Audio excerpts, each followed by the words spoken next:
বন্ধু খাই দিস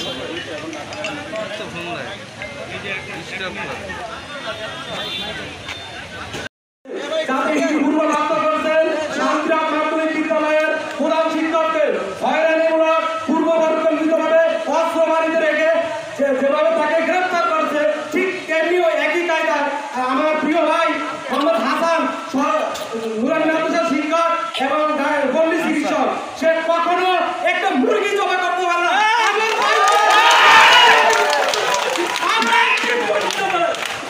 আমার ভাইকে রাত ৩টা থেকে ৫টা পর্যন্ত নির্যাতন করছে। পুরো মানুষ হাজার হাজার মানুষ ছিল, একটা মানুষ কাছে দিতে পারে যে কাছে তাকে নির্যাতন মানে সাধারণ মানুষগুলিকে এমন ভাবে গুণান করছে কোনো মানুষ তার কাছে চাইতে পারে না। তাই আমরা ভোলাবাসীর পক্ষ থেকে এর তীব্র নিন্দা জানাচ্ছি।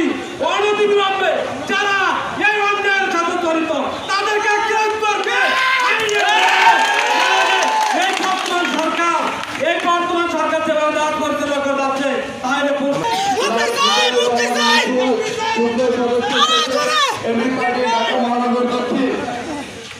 সন্ত্রাসীরা এখন রাস্তায় ঘুরে বেড়াচ্ছে, সিপি তারা মানুষকে ভয় ভীতি দেখাচ্ছে আর সাধারণ বিভিন্ন মানুষকে রাতের আধারে সাজানো নাটকের মাধ্যমে তারা গ্রেপ্তার করাচ্ছে।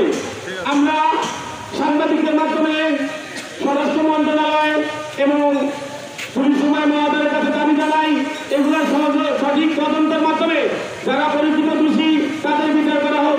রাতের আধারে একটা মানুষ যদি দোষী হয়ে থাকে তাহলে ধরে আনবে বিচারের আওতায় দিবে, কিন্তু তা না করে আমাদের এই দেশের স্বৈরাচারের দোষীদের উস্কানিতে এবং তাদের ইন্ধনে নিরীহ মানুষকে ধরে রাতভর পিটুনি দেয়, এমনকি একটা মানুষকে ৩-৪ ঘন্টা অনবরত পিটাইতে থাকে। আমার ভাবতে অবাক হয় বা আমার কাছে বাংলাদেশের কোথাও কোনো মামলা নাই।